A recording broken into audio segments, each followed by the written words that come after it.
Bonjour, vidéo numéro 035 C4, donc toujours sur les accessoires, sur les trépieds, et cette vidéo est comment acheter un Jitso d'occasion. Voilà, donc on va voir rapidement les points à vérifier, les points à contrôler, ce qu'il faut savoir sur les Jitso et ainsi de suite, pour en acheter un d'occasion sans se faire refiler une rave, une rafagnole, un truc qui va pas. Jitso est une marque qui existe depuis 1917, qui a été rachetée par les Italiens par Manfrotto dans les années fin 90, 2000, ou peut-être même avant, 95 ou chose comme ça. Enfin bon, peut-être même années 90. Voilà. Et donc on va disséquer ce magnifique trépied que l'on trouve assez facilement en brocante et choses comme ça, et qui pourrait être un excellent achat pour quelqu'un qui cherche un trépied léger, qui va lui permettre de faire quand même des photos type pose longue, photos de nuit, choses comme ça, en voyage, avec un appareil pas trop lourd dessus quand même, hein. On va pas mettre une Synarpe dessus de 15 kg, hein, on est d'accord. Et dans un encombrement raisonnable, puisque grosso modo, ça fait quoi alors ça fait à peu près 50 cm de long, voilà. Ça pèse 1 kg, 1 kg 2, 1 kg. Je l'avais pesé, mais je me souviens plus ce que ça pèse, ce que c'est comme ça. Alors, le principe donc c'est un Jitso ancien, en alu. Suivant la couleur de la peinture, on peut évaluer son année. Là, on a une peinture qui est relativement lisse et choses comme ça, donc c'est plutôt ancien, années 50, choses comme ça. Et les années 60, il y a une peinture martelée, un peu plus granitée. Et puis, dans les dernières années, on a une peinture au silicone réticulé de toute beauté. Et voilà. Alors, qu'est-ce qu'il faut vérifier quand on achète un Jitso? Alors déjà, la première chose à laquelle on va s'attacher, c'est est-ce qu'il y a bien les petits... fais la mise au point Coco, fais la mise au point Coco, voilà. Est-ce qu'il y a bien les petites extrémités en caoutchouc? Voilà.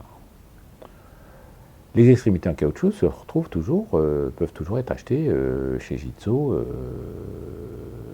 C'est sur le site. Enfin, je vérifierai en publiant, je mettrai un lien vers des embouts en caoutchouc, mais normalement, on peut toujours acheter des embouts en caoutchouc. Voilà, première chose. Première chose à vérifier, c'est qu'il y ait les embouts en caoutchouc. Non pas que changer les embouts en caoutchouc soit compliqué, simplement que le trépied d'abord soit immédiatement utilisable, c'est le but. Sinon, s'il n'est pas immédiatement utilisable, il faut savoir le réparer, mais pour un premier achat, c'est un peu délicat. Et puis, si vous avez vu cette vidéo, vous allez fouiller dans le service après-vente de Jitso pour vous apercevoir que, oui, on peut avoir toutes les pièces et choses comme ça, et ça fonctionne bien, et ainsi de suite. Donc, du coup, à la limite, voilà, si vous trouvez un Jitso qui est accidenté, vous dites, tiens, pourquoi pas négocier le prix du coup, et puis en se disant finalement ah là il n'y a pas les bouts en plastique là, puis tu fais chuter de 10 euros, 20 euros le bousin, parce que c'est avec le prix de la pièce que tu vas acheter si tu mets une pièce d'origine, hein, bien sûr. Donc voilà, donc les embouts en caoutchouc, ça c'est important. Après, bon, bien sûr, il faut regarder l'état général du bousin. Donc vous passez la main vous caressez de manière sensuelle votre pied. Non, vous passez la main à la recherche d'aspérité, à la recherche de coups, à la recherche de pliure, des choses comme ça. Voilà. Donc il faut le faire bien sûr sur tous. Alors je cherche pour voir si j'en ai une pour vous montrer, mais celui-là, il est raisonnablement en bon état, donc j'ai pas le cas. Donc vous regardez comme ça, en passant la main, si vous sentez des aspérités. Il faut regarder au niveau du bec, là, au niveau du bec, dans quel état est les tubes, et quand vous allez écarter les jambes, vérifiez que l'angle que l'on obtient entre la colonne, alors j'essaie de m'orienter correctement par rapport à vous, entre la colonne et le pied est le même pour tous les trépieds. Et si ce n'est pas le même, on va voir, vas-y, fais le minute point coco, au niveau ici, comme une tassure, comme le métal écrasé. Parce que, en fait, quand vous ouvrez, là, vous avez ce qu'en mécanique on appelle une concentration de contrainte, et on peut arriver à écraser le métal. Après, alors c'est un peu plus délicat à voir, on va regarder l'état de l'aluminium du tube supérieur au niveau, autour des trous de vis, pour vérifier que ça n'est pas craquelé. Parce que si je tasse beaucoup derrière, je peux déchirer le tube en aluminium. Si je tasse beaucoup le métal devant, pardon, je peux tasser et déchirer le métal derrière et arracher le truc. Et là, c'est à moi. C'est un levier de négociation, sachant que Jitsu va vous vendre ce tube-là seul, normalement. De mon temps, mais je pense que c'est toujours valable aujourd'hui, je pouvais acheter juste cet élément seul, ou la jambe complète seule, d'accord. Bon. Et tout se démonte avec une clé hexagonale. Donc ça, c'est le premier élément. Après, vous regardez que chaque section s'ouvre et se serre. Voilà. C'est-à-dire, quand vous tournez la molette, tac, tac, je réussis à serrer mon trépied. Ça veut dire qu'il y a la pièce en carton bakélisé, en papier bakélisé qui est dedans. Après, bien sûr, on va sortir chacune des extrémités et repasser la main dessus pour chercher des aspérités. Voilà. Chacune des sections, pardon, pour chercher dessus. Et voilà. Discrètement, pendant qu'on fait ça, on va regarder l'état des bagues de serrage. Alors, les bagues de serrage, alors, on va regarder qu'elles soient bien rondes, voilà, et que quand on les tourne, il n'y ait pas un plat ou tout comme ça. Parce qu'il y a un certain jeu dans la bague et le filetage, n'est-ce pas, de façon à ce que le sable s'y mette. Non, c'était pas prévu pour ça au départ. Enfin, il y a un certain jeu et comme ça. Alors, si vous vous amusez à dévisser toutes les bagues, le vendeur va peut-être faire un peu la gueule. Voilà, mais grosso modo, on pourrait s'amuser à dévisser toutes les bagues pour vérifier que ce sont bien des bagues en carton bakélisé marron comme ça. Voilà. Alors, les modernes sont en plastique noir. Donc, si vous tombez sur quelqu'un qui vend un trépied moderne, un Jitsu moderne, maintenant, ils sont en plastique noir. Mais voilà. Bon, regardez si déjà, bon, parce que là, c'est un 4 sections, donc j'ai 9... 10, 11 bagues comme ça avec celle de la colonne, c'est un peu long à faire, voilà. Et puis surtout, c'est qu'il faut faire ça, si on sent que ça raccroche, et ben, quand vous allez le nettoyer, parce que bien sûr, un Jitsu, ça se nettoie, eh bien, vous allez faire ça à la maison tranquillement, et vous allez démonter le bazar. Alors, vous remarquerez que moi, je n'ai pas de bague en caoutchouc, sur mes trucs, alors que, en fait, sur le bout du trépied, le bout du monopode, j'ai des bagues en caoutchouc. Alors les trépieds vraiment anciens ont des bagues en caoutchouc gris clair, qui c'est du caoutchouc naturel. Et il y a de fortes chances que le caoutchouc soit mort, soit cuit, choses comme ça. Et puis les trépieds plus récents, hein, c'est-à-dire je ne sais pas quand ils ont changé, mais ça doit dater des années 70, peut-être même des années 60, où ils ont changé pour du caoutchouc noir, du caoutchouc synthétique. Voilà. N'attachez pas une grande importance à la présence de ces bagues-là, pour plusieurs raisons. D'abord, parce que on s'en fout. Sincèrement, on s'en fout. C'est purement, je ne conteste pas leur efficacité, mais pour moi c'est purement esthétique. Bon. C'est bien sûr un moyen de négociation. Ah, il n'y a pas les bagues. Voilà, bien sûr. Vous êtes acheteur. Je fais une vidéo pour ceux qui achètent, pas pour ceux qui vendent. Ceux qui achètent, ah, il n'y a pas les bagues, un truc comme ça. Les bagues, Monsieur Jitso vous vend les bagues à l'unité, par paquet de 3, par lot complet, et ainsi de suite. Donc il n'y a aucun souci. Si vous avez vraiment besoin des bagues, et comme ça. Et puis au pire, vous pouvez mettre un tour de Chatterton. Alors pas du Chatterton, il y a des adhésifs antidérapants, un peu de guidoline. Voilà. Vous allez au magasin de vélo, vous mettez de la guidoline. Voilà. La guidoline, c'est une espèce d'adhésif double face qu'on met sur les guidons de vélo pour voilà. Donc ne vous attachez pas exactement à la présence de ces bagues. Si elles ne sont pas là ou si elles sont en mauvais état parce que c'est en caoutchouc naturel, c'est un levier de négociation pour faire baisser le prix. Alors, sachant que vous n'êtes pas à l'abri de tomber aussi sur quelqu'un qui sait ce qu'il vend et qui va dire ouais, t'es gentil Coco, un Jitso. Ah oui, oui, c'est un Jitso. Oui, c'est un Jitso. Oui, bon, bref, on peut faire ça pendant des heures. Les Jitso made in France sur les comment ça s'appelle sur les poignets, c'est marqué France. Alors, est-ce que je le mets dans le bon sens? Oui. Voilà, donc hop, hop, hop, hop, hop, hop. Voilà, pas facile à cadrer parce que voilà, donc là c'est marqué France. Voilà, là c'est marqué France. Voilà. Et puis de l'autre côté c'est marqué Jitso. Voilà. Mais bon, tous les manches de trépied, tous les trépieds, en général les trépieds ont une tête. Voilà. Alors, vous risquez de tomber aussi sur la version vidéo, donc il y a une tête qui n'a pas ce mouvement-là.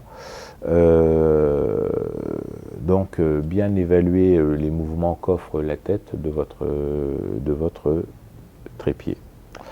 Donc une fois qu'on a fait les jonctions, qu'on a vérifié que les bagues allaient bien, on fait pareil pour la colonne. Hein. Voilà, pour la colonne. Donc la colonne, on sort la colonne un peu, on la serre. Alors pour la serrer, je ne sais pas si ça se voit, mais je tiens la colonne par le bas et je tourne la colonne en même temps que je serre le truc. C'est pour ça que je disais que l'anti-rotation était un peu de la bêtise, parce que là, on n'a pas tellement accès au bouton, et si la colonne était anti-rotation, j'aurais beaucoup de mal à la serrer là-dessus. Alors que là, il suffit de prendre la colonne et le truc, et on serre en même temps, et vous évaluez la rigidité de la colonne dans le truc. Et là, je mets un petit kilo de force. Ça bouge pas. Voilà. Et c'est pareil, là on a une deuxième section, pouf.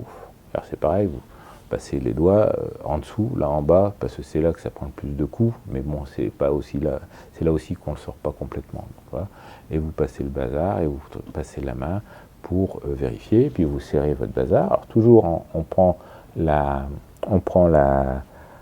bague de serrage et la colonne la plus petite, et on tourne les deux en même temps pour ce qui est ferme maintenant, et on vérifie que ça ne bouge pas.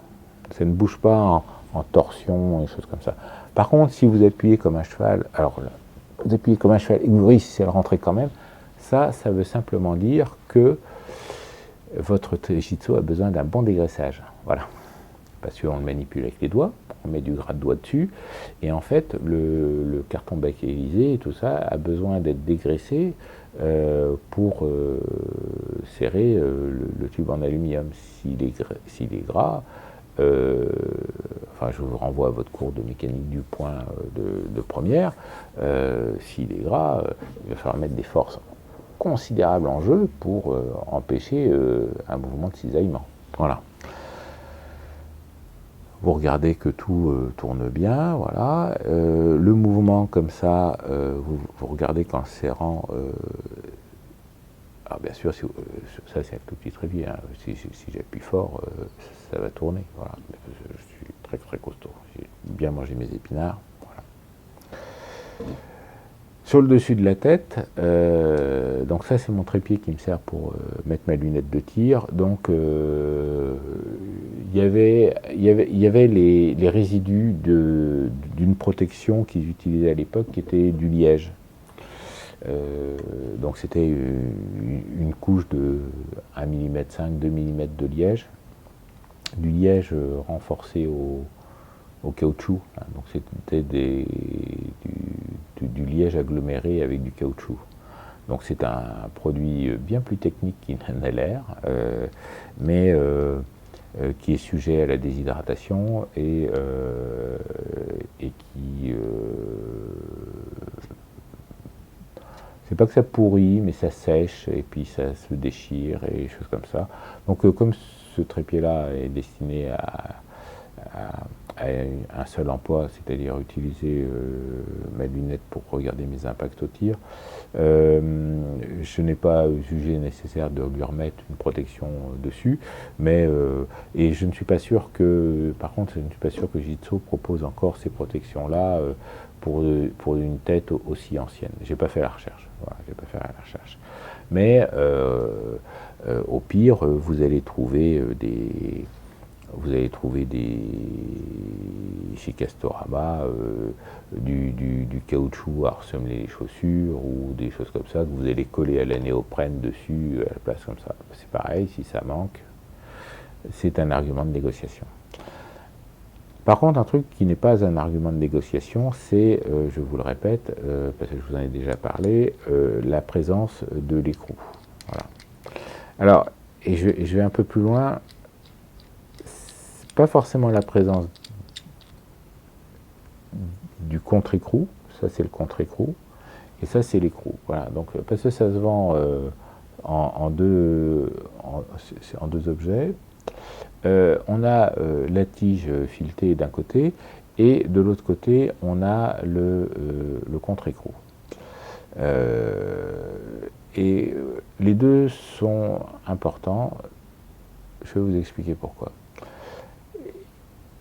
Il y a chez Jitso deux tailles, à ma connaissance, il y a chez Jitso deux tailles de contre-écrou. Il y a les petits contre-écrous et les grands contre-écrous. Et par exemple, sur cette rotule-là, c'est un petit contre-écrou qu'il faut utiliser. Parce que si j'en mets un grand, ça va venir buter contre la mécanique et ça va m'enlever de l'amplitude du bazar. Voilà. Et chez Jitso, eh ben, il y a aussi deux longueurs différentes de vis. Et alors, vous savez, il y a le pas du Kodak, pas Kodak, le pas du Congrès, qui sont deux diamètres différents. Et donc, du coup, si vous dites il y a deux longueurs différentes, et ben, ça doit faire 4 références maximum de ça. Mais en fait, je crois qu'il y a beaucoup plus de références que ça, parce qu'il y a aussi une autre chose qui change, c'est le diamètre qui est à ce niveau-là, et le fait que comment est gérée la sécurité pour éviter de perdre cette pièce-là. Parce qu'il y en a où il y a une petite collerette, et d'autres qui n'ont pas la petite collerette. Donc ça, c'est un petit peu chiant, un petit peu compliqué. Donc par exemple, celle-là, normalement, elle est faite pour utiliser celle avec la collerette. Et celle avec la collerette et, comment dire,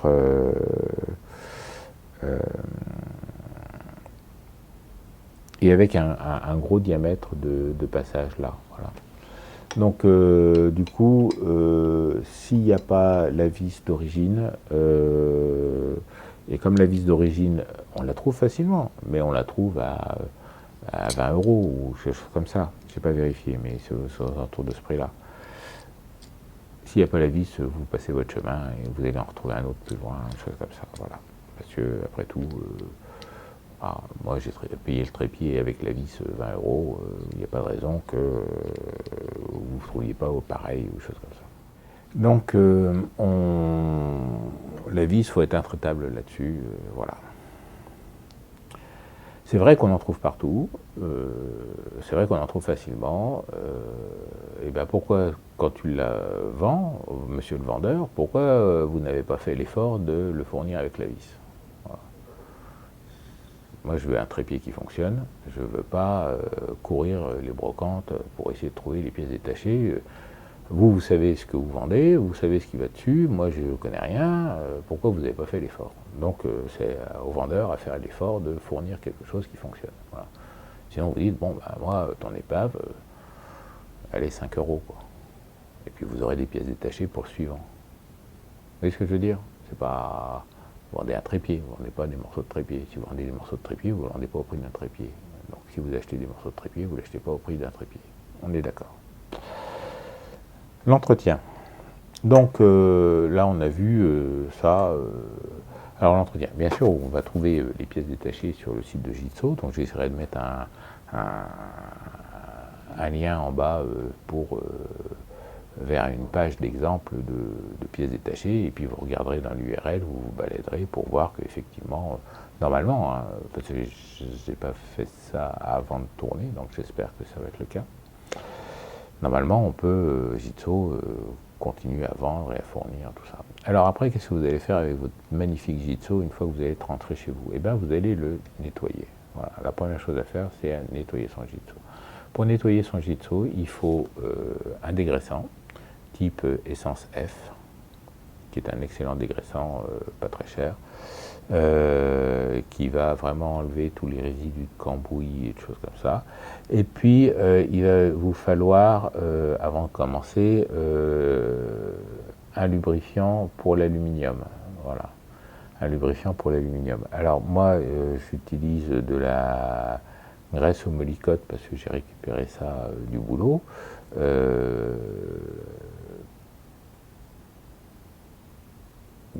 Je vous déconseille les produits type WD-40.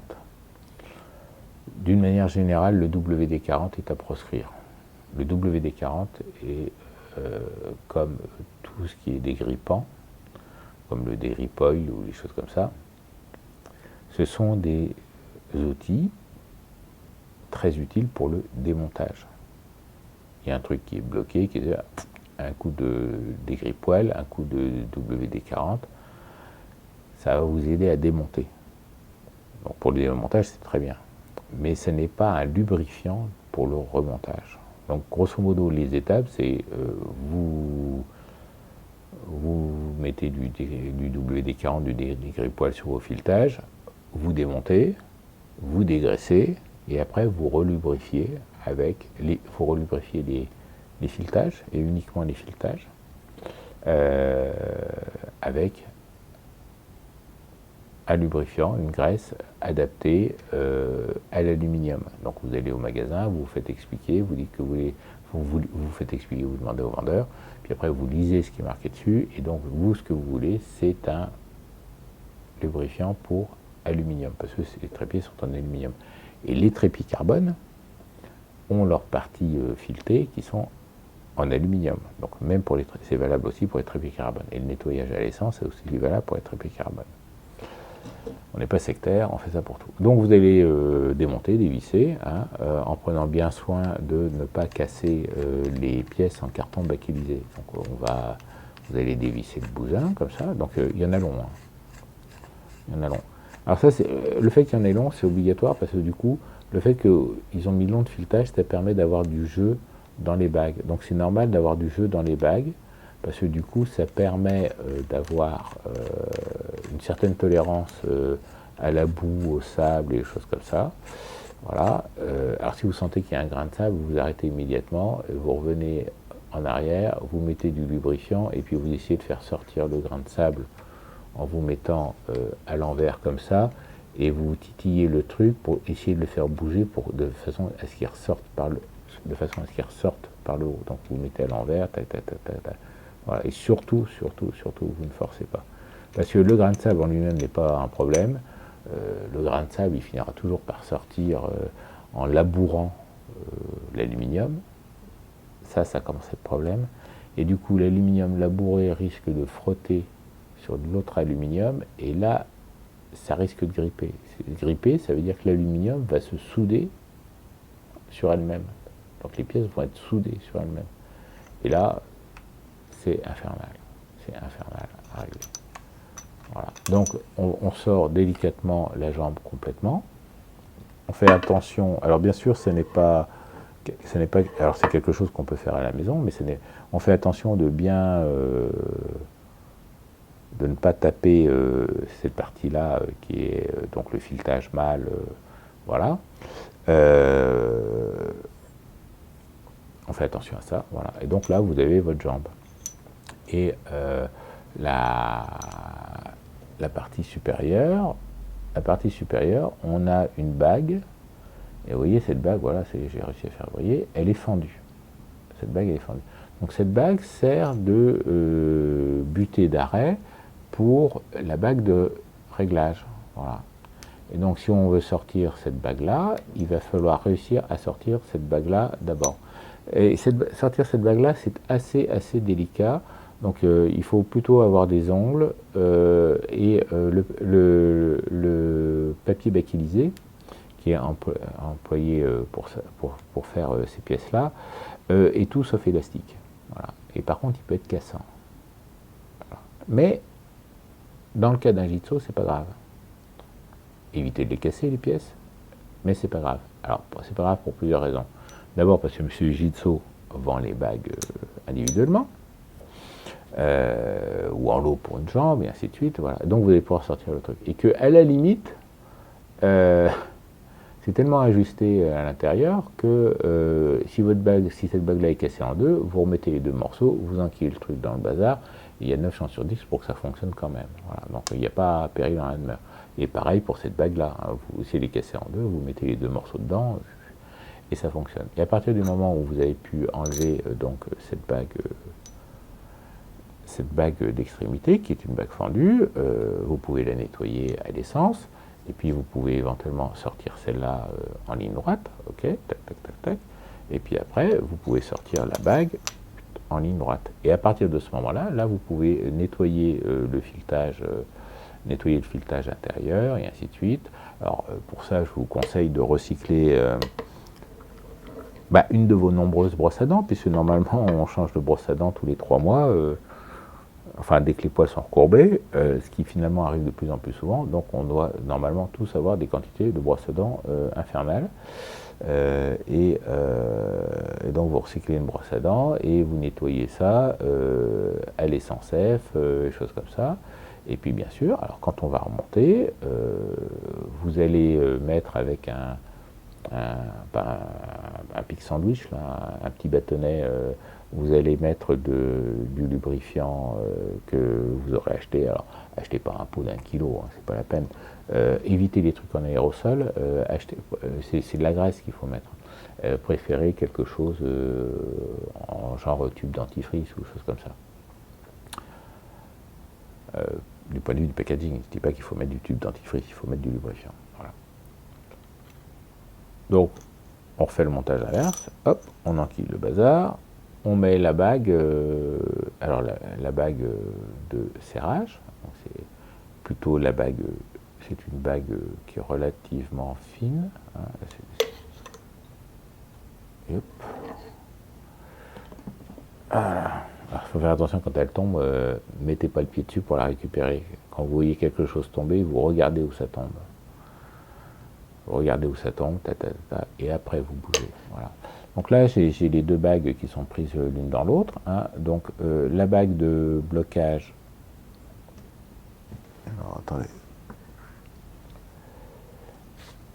La bague de blocage, la bague de butée de fin de course du trépied, c'est la bague du haut, et la bague de serrage, c'est la bague du bas. Et hop, et on voit que la bague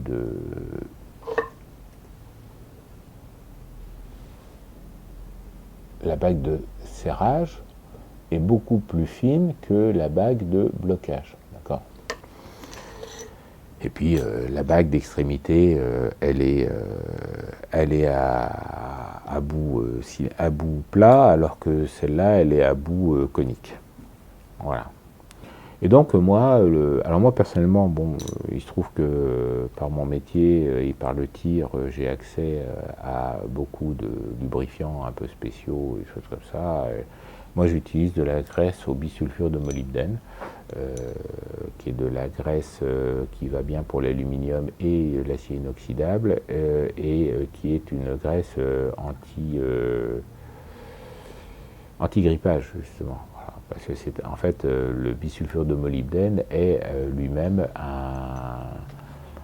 est une espèce de poudre très fine et très très dure et qui fait le rôle de roulement à billes. Voilà. Voilà. Et donc on remet la bague fendue de blocage. Hein. Elle n'a pas de sens. Hein. Il se trouve que je la remets dans le même sens puisqu'on peut voir le trait de salissure pour la partie exposée, mais voilà. Et puis après on remet la partie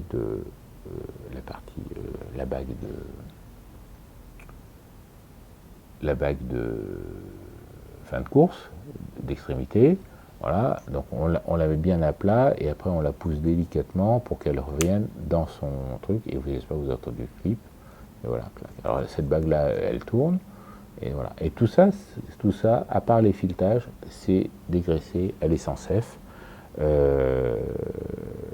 Ça fonctionne à sec. Voilà, ça fonctionne à sec.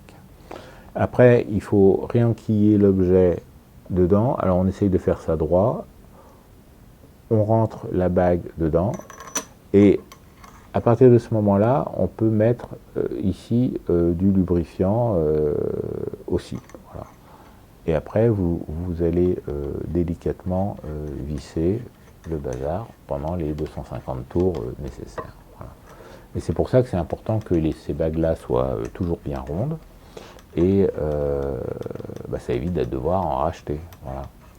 Mais grosso modo, c'est fait pour fonctionner avec du jeu, c'est fait pour fonctionner à sec, sauf les filetages qui ne s'emportent que mieux que d'avoir une graisse adaptée. Et bien sûr, pas de WD-40 au remontage, jamais. Alors pourquoi pas de WD-40 au remontage?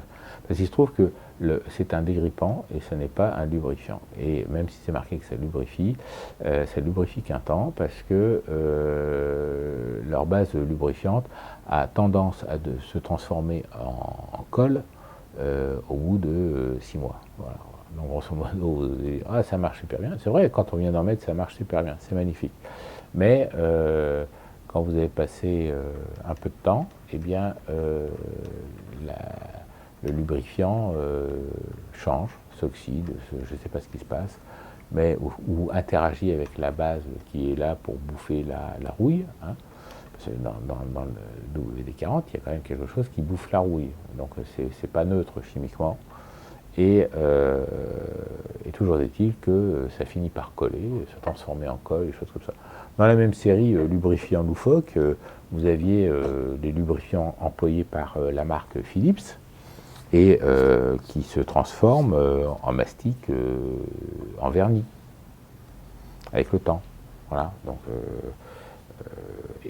pour qui s'amuse avec les téléviseurs Philips ou les tourne-disques Philips ou des choses comme ça, au bout de 10 ans, 20 ans, le truc est soudé. Et quand vous démontez, vous regardez et vous avez un truc marron, luisant, magnifique, qui est dur comme de la pierre. Et ben, c'est le lubrifiant qui a durci. Voilà. C'est comme l'huile de lin, la peinture à l'huile, c'est de l'huile, et ça finit par durcir. Donc, et voilà, et donc en finale, vous vous retrouvez avec un trépied au serrage magnifique. Alors pour vous, pour vous convaincre que c'est intéressant de le faire, sur une jambe, vous le faites à l'eau et au savon, et puis vous relubrifiez avec de la margarine pour voir que ça va bien fonctionner, et que tout d'un coup, ça sert beaucoup mieux qu'avant.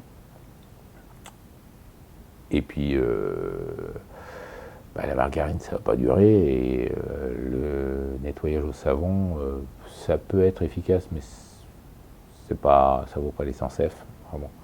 Parce que les sans-F, vous allez vous retrouver avec un lit des sans-F, c'est pareil, qu'est-ce que vous allez en faire après? Enfin bon.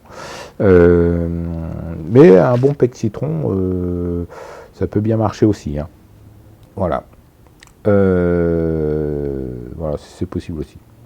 C'est le lubrifiant. La margarine, c'est pas bien durable, hein. Je vous le conseille pas. Voilà. Et donc là, vous allez vous retrouver avec un magnifique Jitso prêt à repartir pour des années et des années de bons et loyaux services. Éventuellement, quand vous aurez fait tout ça, vous pourrez vous intéresser au serrage des écrous qui sont là, hein. Donc ces deux clés, c'est des écrous normales, hein. Ce sont des écrous normaux du coup, puisqu'ils sont normaux, avec la rotation pas à droite normale, il n'y a aucun souci là-dessus, et vous attachez c'est ça qui fait la résistance de l'ouverture, qui fait qu'il ne se replie pas tout seul, ou alors suivant ce que vous avez, si vous voulez que ça se replie tout seul ou pas, bah, vous mettez la tension de serrage qu'il faut ou qu'il ne faut pas.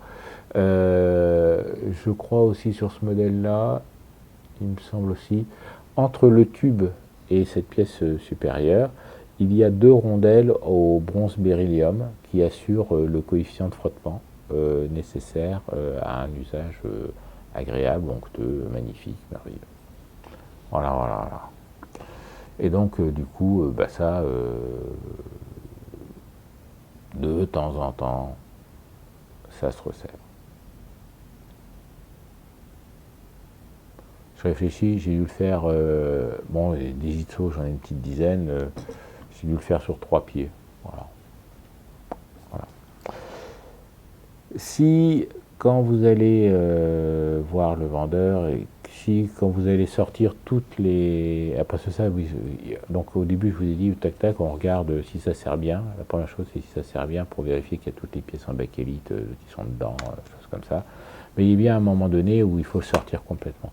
Et quand vous allez sortir complètement, comme ça, tac, tac, tac, tac, vous allez essayer de ressentir s'il y a des aspérités. Alors quand vous allez avoir passé la main dessus, vous allez savoir si les aspérités sont sur l'extérieur du tube de dessous ou à l'intérieur du tube de dedans. Ça peut être un signe de corrosion à l'intérieur du tube de dedans. Voilà. Donc ça, c'est un truc qu'il faut faire. Et si vous avez senti une marque, une bosse, un truc comme ça, il faut essayer de sentir pour voir si la pièce qui est là coulisse bien dedans. Voilà. Parce qu'il n'y a rien de plus désagréable que le trépied qui, hop, on range ça, et puis là on est obligé de taper pour passer la bosse et ainsi de suite. Voilà. Et il se trouve que j'ai un trépied qui a ce problème-là. J'ai essayé de résoudre le problème en passant un bouton, une pièce dedans pour essayer de le recalibrer de l'intérieur, mais étonnamment, au moment le plus ennuyant, l'aluminium devient élastique. Voilà, donc mon bouton passe, il gratte rien, et puis la bosse, le resserrage se fait. Voilà. Pour la vis, si vous avez une vis au gros diamètre et puis que vous voulez une vis au petit diamètre, c'est comme ça, mais comme vous avez la vis d'origine de la tête, et ben vous savez à quoi elle doit ressembler. Et donc vous allez pouvoir acheter une vis qui ressemble. Voilà. Comme ce sont des filetages qui sont normalisés, pas de Kodak, pas Congrès, vous pouvez acheter des vis Jitso, et puis si vous n'aimez pas le bouton de serrage en plastique Jitso, mettre un bouton de serrage Manfrotto par exemple. Voilà. Je l'ai fait pour certains trépieds, c'est pas mal. Voilà. Et puis moi, quand j'ai la pièce d'origine, j'utilise la pièce d'origine aussi. Enfin voilà, avec ça, vous pouvez être éco pour Economium, avoir un trépied qui va durer longtemps et être content d'avoir sauvé la planète. Au revoir.